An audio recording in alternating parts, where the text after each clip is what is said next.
This channel's content is strictly for educational and informational purpose and does not endorse or promote any form of violence, harm, illegal activities, self-injuries and communal disharmony. দফায় দফায় অশান্তি মুর্শিদাবাদে, গোপীনাথপুরে পর এবার Keshabpur, মুক্তারপুরে CPM এজেন্টকে মারধর, booth থেকে এজেন্টকে বের করে দেওয়ার অভিযোগ। তৃণমূল কংগ্রেসের বিরুদ্ধে এই অভিযোগ, যদিও রাজ্যের শাসক দল সেই অভিযোগ অস্বীকারই করছে। নওদাপাড়ায় সেখানে মোহাম্মদ সেলিমকে গো ব্যাক স্লোগান দেওয়া হয়, পাল্টা সেলিমের বিরুদ্ধে ঘাড় ধাক্কা দেওয়ার অভিযোগও উঠছে। যদিও তৃণমূল কংগ্রেস বলছে মোহাম্মদ সেলিমের যে অভিযোগ, সেই অভিযোগ সম্পূর্ণভাবে ভিত্তিহীন।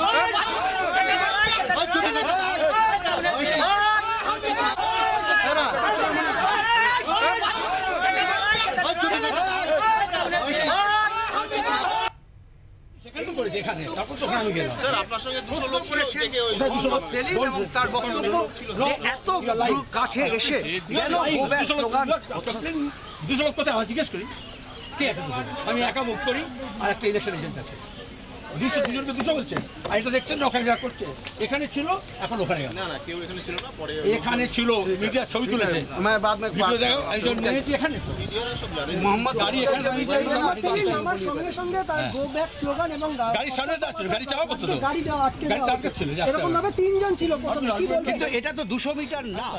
আপনারা দেখছেন সেই মুহূর্ত। দফায় দফায় অশান্তি, গোপীনাথপুরের পর কেশবপুর, সেখানেও ভুয়ো এজেন্ট, সিপিআইএম এর এজেন্টকে মারধরের অভিযোগ, বুথ থেকে এজেন্টকে বের করে দেওয়ার অভিযোগ, তৃণমূল কংগ্রেসের বিরুদ্ধে অভিযোগ। যদিও তৃণমূল কংগ্রেস কি বলছে, সেলিমের অভিযোগ সম্পূর্ণভাবে ভিত্তিহীন। মুক্তারপুরে সিপিআইএম এজেন্টকে মারধরের অভিযোগ।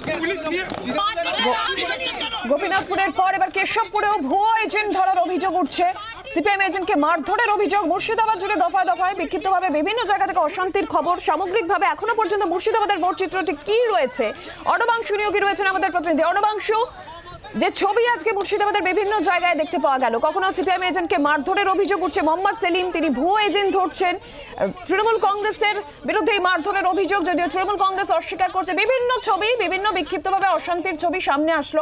এখনো পর্যন্ত দাঁড়িয়ে সামগ্রিকভাবে ভোট চিত্র কি মুর্শিদাবাদের? দেখো, সেটা হচ্ছে যে দুপুর 1টা পর্যন্ত মুর্শিদাবাদ লোকসভা কেন্দ্রে 50% ভোট পড়েছে, ভোটদানের হার। কিন্তু এই জায়গায় দাঁড়িয়ে মুর্শিদাবাদের নওদা, তারপরে মথুরাপুর, নিচু এবং মমিনপুর, একাধিক জায়গায় কিন্তু অশান্তির আঁচ দেখা গিয়েছে। অশান্তিটা কি? সেখানে হচ্ছে বাম প্রার্থী মোহাম্মদ সেলিম তিনি গিয়ে দেখছেন যে বিভিন্ন বুথের একাধিক বুথে যে ভুয়ো এজেন্ট রয়েছে, যে এজেন্টে হচ্ছে নির্দল প্রার্থীর স্লিপ নিয়ে এসছেন এবং এজেন্টের এন্ট্রি স্লিপে লিখছেন যে তৃণমূল প্রার্থীর নাম। এইভাবে একাধিক জায়গা তিনি কিন্তু এজেন্ট ধরে বেরিয়েছেন। সেই সময় তাকে বিক্ষোভের মুখে পড়তে হয়, গো ব্যাক স্লোগান শুনতে হয়, এমনকি দেখা যায় যে হাতাহাতি পর্যায়ে, ধাক্কাধাক্কি পর্যায়ে তারা পৌঁছে গিয়েছে।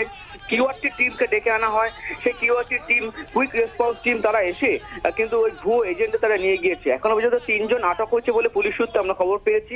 তবে এই ছাড়া শান্তিপূর্ণ নির্বাচন হচ্ছে, মানুষ শান্তিপূর্ণভাবে ভোটদানে অংশ নিচ্ছেন, এমনটা কিন্তু স্বাভাবিকভাবে রিপোর্ট পাওয়া যাচ্ছে। ধন্যবাদ অর্ণবাংশু। মোহাম্মদ সেলিম তার কি বক্তব্য উঠে এসেছে শুনুন।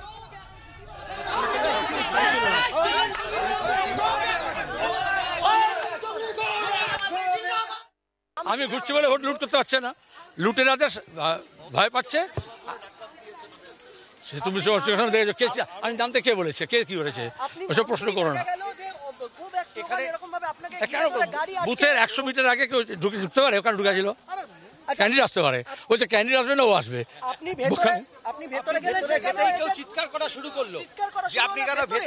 This R idiots. মমতাজি এমন লোকজনকে জড়ো করেছেন, অভিষেকে তাদেরকে জড়ো করেছে, সে জানে না যে ক্যান্ডিডেট ঢুকতে পারে, সে বুথের সামনে দিয়ে চিৎকার করছে। এবং আপনি কি মনে করছেন যে এখানে আছে না না শান্তিপূর্ণ ভোট হচ্ছে, কিন্তু এখানেও ইম্পার্সেন্ট এজেন্ট আছে, যদি চিৎকার করলো। পাল্টা তৃণমূল কংগ্রেস কি বলছে, শান্তনু সেন কি বলেছেন শুনুন। নির্বাচন কমিশন রিপোর্ট চাক, কিন্তু পদক্ষেপ কি নিচ্ছে সেটা দেখার জন্য আমরা ওয়েট করে আছি। কারণ নির্বাচন কমিশন বিজেপির অঙ্গুলি হেলনে চলছে। এবং আবার বলছি, মোহাম্মদ সেলিমকে ঘিরে সাধারণ মানুষের বিক্ষোভ হচ্ছে। বাংলা বিরোধী ভারতীয় জনতা পার্টিকে অক্সিজেন দিচ্ছে সিপিএম এবং কংগ্রেসের যে জোট। সুতরাং বিজেপির বিরুদ্ধে মানুষ যখন মন তৈরি করে নিয়েছে যে বাংলা বিরোধী, বাংলাকে যারা বঞ্চনা করে তাদেরকে প্রত্যাখ্যান করবে, তাদেরকে বিসর্জন দেবে, সেই বিজেপিকে যারা অক্সিজেন দিচ্ছে তাদেরকে দেখলে মানুষের মনে একটা স্বতঃস্ফূর্ত প্রতিবাদ আসছে। বাংলার আওয়াজ, বাঙালির আবেগ, জি 24 ঘন্টা।